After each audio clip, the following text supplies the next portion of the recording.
দর্শক, কৃষি হসপিটালের পক্ষ থেকে স্বাগতম। আমরা আজকে আলাপ করব বীজাণুর প্রজেক্টে বিভিন্ন ধরনের ভাইরাস দেখা যায়, তার ভিতরে অন্যতম লিফ কার্ল ভাইরাস, যে আলুর যে পাতা মরানো রোগ, আমরা সেই রোগটি নিয়ে আজকে আলাপ করব। আজকে আমরা এসেছি পঞ্চগড় জেলার বোদা থানার তেপুকুরিয়া নামক এলাকায়। এখানে আমার সাথে উপস্থিত আছেন কৃষক রুহুল আমিন।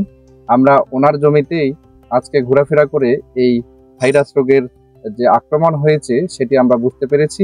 আমরা চেষ্টা করব এর বিপরীতে কিছু কার্যকরী পদক্ষেপ নিলে কিভাবে এই জমির আলুগুলো বীজ হিসেবে পরবর্তী বছরের জন্য সংরক্ষণ করা যাবে। আসসালামু আলাইকুম। আমার ফিল্ডে ঘোরার সময় দেখলাম বিভিন্ন ধরনের কোঁকড়ানো পাতা, যেটা সম্পর্কে আমার তুলনামূলক ধারণা কম, যেই কারণে আমি স্যারদের ইনফর্ম করছি যে ওনারা আসে আমাকে এটার একটা সঠিক পরামর্শ দিক। রুহুল সাহেবের অভিযোগের প্রেক্ষিতে আমরা তার জমিতে আসি। জমিতে কিছু লিফ কার্ল বা আলুর পাতা মরানো রোগের উপস্থিতি লক্ষ্য করি এবং সেই গাছগুলো দেখাবো। আমাদের ঠিক পিছনেই একটি গাছ আছে, যে আমি এটা তুলে নিয়ে আসতেছি। এটি হলো গাছটি এমনিতেই লেট জার্মিনেশন হয়েছে, দেরিতে এটা হলো যে অঙ্কুরোদ্গম হয়েছে। এবং এই গাছটির প্রত্যেকটা প্ল্যান্টই দেখেন যে এই যে ছোট লেট জার্মিনেশন এখনো ছোট ছোট আছে। তো এগুলো লিফ কার্ল ভাইরাসের দ্বারা আক্রান্ত এবং পুরো গাছটি আসলে ভাইরাসের দ্বারা আক্রান্ত। এর একটা লক্ষণ হলো যে এটি পাতাগুলো ঠিক নৌকার মতো দেখা যাবে। এখানে যে নরমাল প্ল্যান্ট গুলো আছে এগুলো বেশ নরম মোলায়েম থাকবে, ভাইরাস আক্রান্ত গাছগুলো ঠিক এরকম খসখসে দেখা যাবে এবং দেখতে ঠিক নৌকা পাতা বলে কৃষকরা সাধারণ ভাষায়। তো এই ধরনের লক্ষণ দেখা গেলে ঠিক মনে করতে হবে যে এটি আসলে লিফ কার্ল ভাইরাস বা আলুর পাতা মরানো রোগ। এবং এই ধরনের গাছ কোনো অবস্থাতেই একটা বীজাণুর প্রজেক্টে রাখা যাবে না। রাখলে এই গাছে যে কয়েকটা আলু থাকবে এগুলো পরবর্তী বছরে কৃষকরা আবার কেটে কেটে বিভিন্ন জায়গায় এটা রোপণ করবে এবং এর প্রেক্ষিতে জমির একটা অনেক অংশ জুড়ে এই ধরনের ভাইরাস গাছ হলো যে লক্ষ্য করা যাবে এবং ওই প্লটের ফলন তুলনামূলক অনেক কমে যাবে।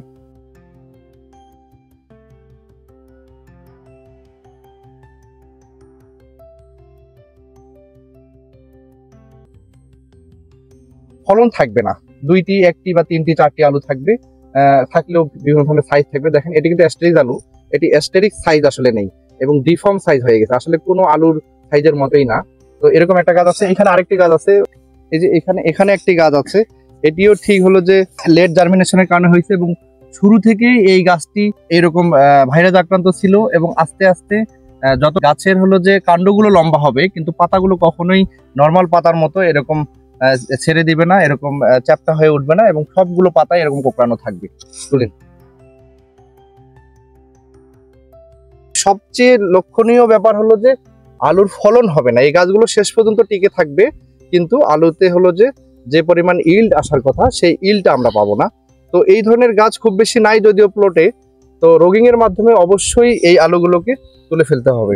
তো আমি দেখাচ্ছি, রুহুল সাহেবকে বিশেষ করে বিষয়টা বলবো যে আপনি যদি বীজ করতে চান সেক্ষেত্রে এই বিষয়গুলো খেয়াল করবেন।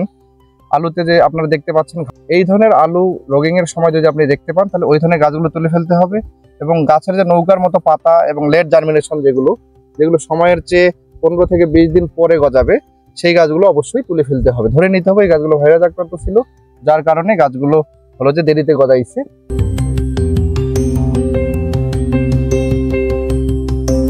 এই ধরনের ভাইরাস আক্রান্ত গাছ জমিতে দেখা দিলে কোনো ধরনের ওষুধ ব্যবহার করে এই গাছগুলোকে সারিয়ে তোলা সম্ভব হবে না। তো একমাত্র উপায় হলো গাছগুলো যত দ্রুত সম্ভব জমি থেকে তুলে জমি থেকে দূরবর্তী কোনো স্থানে মাটিতে পুঁতে রাখা। যদি তা না করা হয় সেক্ষেত্রে এই ভাইরাসের যে পোষক সাদামাছি বা হোয়াইট ফ্লাই আছে অথবা এফিড মানে জাপ পোকা যেটা আছে অথবা থ্রিপস আছে, এই ধরনের পোকাগুলো এই গাছগুলো থেকে, এই ইনফেক্টেড গাছগুলো থেকে রস খেয়ে ভালো গাছগুলোতে বসলে এই ট্রান্সমিট হয়ে যাবে ভাইরাসটা। এটি বাহক হিসেবে কাজ করে পোকাগুলো। এই বাহক হিসেবে কাজ করার কারণে এই অসুস্থ গাছ থেকে রস চুষে খাওয়ার পর তারা ভালো গাছে বসলে সেই গাছটিও আক্রান্ত হবে। যদিও এই সময়ে ওই গাছগুলো এই ধরনের ভাইরাস রোগাক্রান্ত গাছের মতো লক্ষণ দেখাবে না, কিন্তু আগামী বছরের জন্য এই ভাইরাসগুলো সুপ্ত অবস্থায় থাকবে এবং জার্মিনেশনের শুরু থেকেই তারা তাদের ক্ষমতা প্রদর্শন করতে থাকবে এবং শুরু থেকেই গাছগুলো ভাইরাস ইনফেক্টেড দেখা যাবে। পাশাপাশি এই গাছগুলো তুলে ফেলার পরে রোগিং কার্যক্রমটা সম্পূর্ণ হওয়ার পরপরই যত দ্রুত সম্ভব ইমিডাক্লোপিড গ্রুপের ওষুধ অথবা থায়োমেক্সাম গ্রুপের ওষুধ জমিতে ব্যবহার করা। এক্ষেত্রে বায়ার কোম্পানির কনফিডার আছে ইমিডাক্লোপিড গ্রুপের, অথবা স্কয়ার কোম্পানির ইমিডাক্লোপিড যেটা ইম্পেল নামে আছে সেটিও ব্যবহার করা যেতে পারে। সেক্ষেত্রে 1 মিলি প্রতি লিটার পানিতে মিশিয়ে জমিতে ভালোভাবে স্প্রে করে দিতে হবে। এমনভাবে স্প্রে করতে হবে গাছের উপরের পাতা এবং নিচের পাতা উভয় পাশে যেন এই পানি দ্বারা ভিজে যায়। ইমিডাক্লোপিড গ্রুপের ওষুধ 1991 সালে বের হওয়ার পরে এটি ব্যাপক আকারে বাজারে চলে আসে এবং এর ব্যবহার প্রচুর বেড়ে যায়, কার্যকারিতা অনেক ভালো ছিল। কিন্তু একটি গবেষণায় দেখা গেছে 1991 সালের কিছু পরে একসময় অতিরিক্ত ব্যবহারের ফলে এই গ্রুপটির বিপরীতে সাদামাছি খুব শক্ত প্রতিরোধ ব্যবস্থা গড়ে তোলে, যার কারণে এককভাবে ইমিডাক্লোপিড ব্যবহার করার পরেও খুব ভালোভাবে কাজ হচ্ছিল না। সেক্ষেত্রে বিভিন্ন কোম্পানি ইমিডাক্লোপিড এবং থায়োমেক্সাম গ্রুপের ওষুধগুলো মিক্সচার করে কম্বাইন আকারে কিছু ওষুধ নিয়ে আসছে। বাজারে আপনারা আরও পাবেন ইয়ন অ্যাগ্রো কোম্পানির কমরেড, যেটি ডিনোটিফুরান এবং ফিপ্রোনিলের মিক্সচার আছে। এটি বর্তমানে খুব কার্যকরী একটি ওষুধ এবং আপনারা একসাথে ইমিডাক্লোপিড অথবা থায়োমেক্সাম গ্রুপের ওষুধেরও বাজারে পেয়ে যাবেন। তো একটা বিষয় আপনাদের অবশ্যই খেয়াল রাখতে হবে, এই ভাইরাস আক্রান্ত গাছ প্রথম যখন জমিতে লক্ষ্য করবেন সেই সময়ে গাছগুলোকে না তুলে প্রাথমিকভাবে কপার অক্সিক্লোরাইড ব্যবহার করার জন্য আমি পরামর্শ দিব, কারণ অনেক সময় কপারের কারণে পাতা কুঁকড়ে যায়। তো কপার অক্সিক্লোরাইড ব্যবহারের 4-5 দিন পরে যদি গাছগুলো ঠিক না হয়ে যায় তারপর আর কোনো উপায় থাকবে না, খুব দ্রুতই গাছগুলো তুলে আমি যে ওষুধগুলোর নাম বললাম, যে টেকনিক্যালগুলো, যে গ্রুপগুলো আমি বলছি সেই গ্রুপগুলো আপনারা ব্যবহার করবেন। তো ডিনোটিফুরান এবং পাইরিপ্রক্সিফেন অথবা ডাইফেনথিউরন নামের যে গ্রুপগুলো আছে এগুলো এককভাবে অথবা কম্বাইন যে কোনো 2টি অথবা কম্বাইন 3টি আপনি বাজারে ওষুধ পেয়ে যাবেন যে কোনো কোম্পানির। তো এগুলো আগামীকালের একেবারেই নবপ্রজন্মের একেবারে অত্যাধুনিক মানের গ্রুপ আমি বললাম। এই গ্রুপগুলোর ওষুধ যদি বাজারে পান আপনার ব্যবহার শুরু করে দিবেন। যেখানে ইমিডাক্লোপিড কাজ করবে না সেখানে অবশ্যই ডিনোটিফুরান এবং পাইরিপ্রক্সিফেন অথবা ডাইফেনথিউরন নামের গ্রুপের ওষুধ অবশ্যই কার্যকরী হবে। আপনারা কৃষকদের যত দ্রুত সম্ভব এই ধরনের ওষুধগুলো ব্যবহার করা শুরু করতে হবে। আলুর এই লিপকাল বা পাতা মোড়ানো রোগ কখনো সারিয়ে তোলা যায় না। সেক্ষেত্রে একটা বিষয় অবশ্যই খেয়াল রাখতে হবে, ভালো ব্র্যান্ডের কোম্পানি থেকে প্রত্যায়িত বা ভিত্তি জাতের বীজ ক্রয় করতে হবে এবং এটি অবশ্যই সরকারি বীজ প্রত্যয়ন এজেন্সি কর্তৃক অনুমোদিত এবং হলো যে সুপারিশকৃত যেসব কোম্পানি আছে তাদের কাছ থেকে এই ধরনের বীজ ক্রয় করতে হবে। তাহলেই এই ধরনের লিপকাল ভাইরাসের সম্ভাবনা কম থাকে। ভালো বীজ ক্রয় করার পর অবশ্যই জমিতে ব্লিচিং পাউডার দিয়ে শোধন করে নিতে হবে এবং এর পরবর্তীতে যে ধরনের অন্যান্য ভিডিওতে আমি আলোচনা করেছি জমি তৈরির জন্য, আলুর জমি তৈরির জন্য যে ধরনের প্রিপারেশন লাগে, যে ধরনের কেমিক্যাল, যে ধরনের ফার্টিলাইজার যে অনুপাতে ব্যবহার করতে হয় সেই ডোজগুলো ব্যবহার করলে এই ধরনের রোগ আসার সম্ভাবনা কমে যায়। আচ্ছা রুল সাহেব, আপনি এই আলুর বীজটা সংগ্রহ করেছিলেন কোথা থেকে?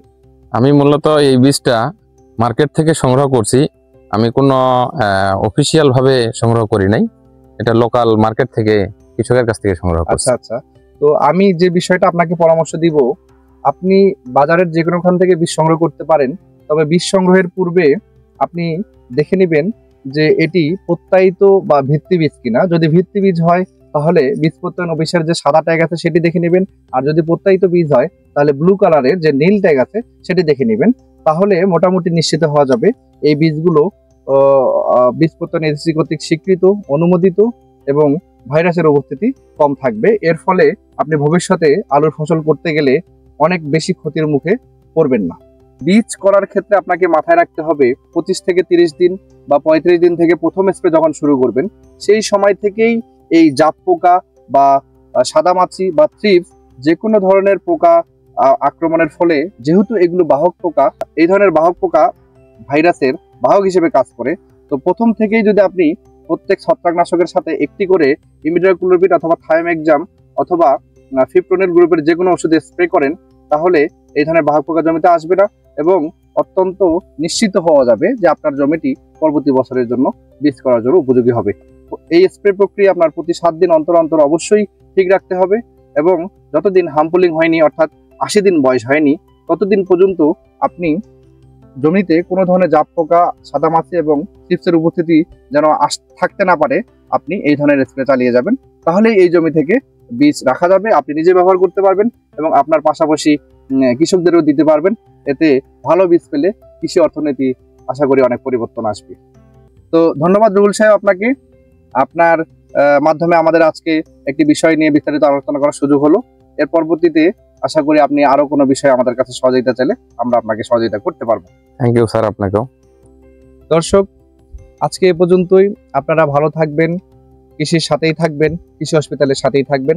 আবারও দেখা হবে নতুন কোনো ভিডিওতে, নতুন কোনো ফসলের রোগবালাই নিয়ে। সে পর্যন্ত আপনারা সবাই সুস্থ থাকবেন। আল্লাহ হাফেজ।